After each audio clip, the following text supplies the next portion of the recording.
Okay, everybody, please follow me this way. We've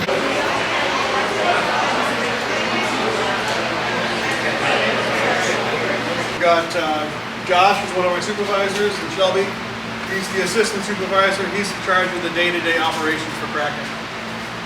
So, give you a little bit about what we do here. So, the team comes in at 4 a.m.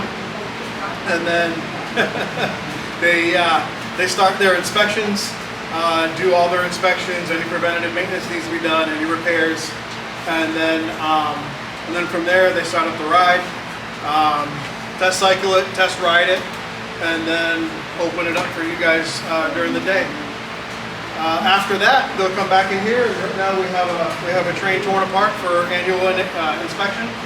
So you get to see some of that. There's a couple of the cars down here. You get to go upstairs and walk around upstairs as well. So you know, there's a couple of our techs here as well. They're here to answer any questions. Take a look around. So we've got a working seat display. Kind of shows you how the ratchets work behind the seat. Kind of give you an idea of that.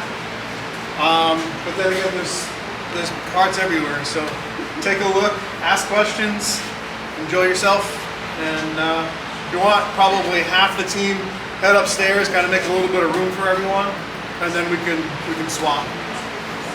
And guys, just be careful about your. Here's some of those. I never thought it'd be so serious.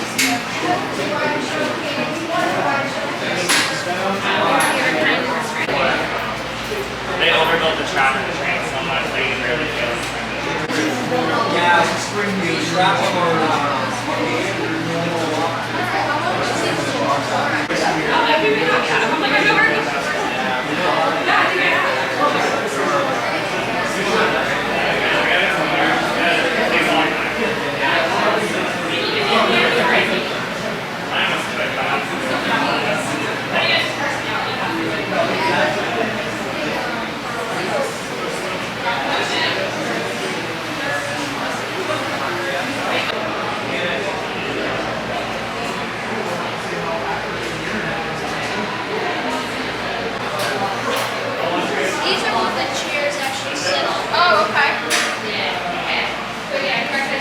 Anyway, let's go upstairs.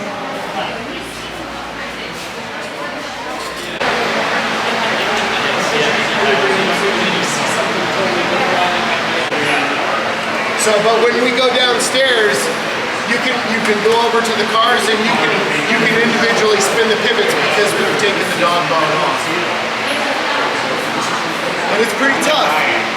These Roth bearings are they're pretty stiff. So would you say working on like maintenance for the different coasters here is kind of interchangeable, or like do you need to be like specialized on a specific coaster? I think it's more interchangeable per manufacturer. Gotcha. And so this is B&M. Yeah. And so is Manta, and so is Mako. Right. And so they're not exactly the same, but I've been told that you can get up to date with it. Since I'm certified here to work on this one, I could go over to Mako and I could probably catch on pretty quick. Yeah, that makes sense. Learning curve. Right, and then Icebreaker is a Premier, right, and it's the launch coaster, so it's pretty different than working on something like this.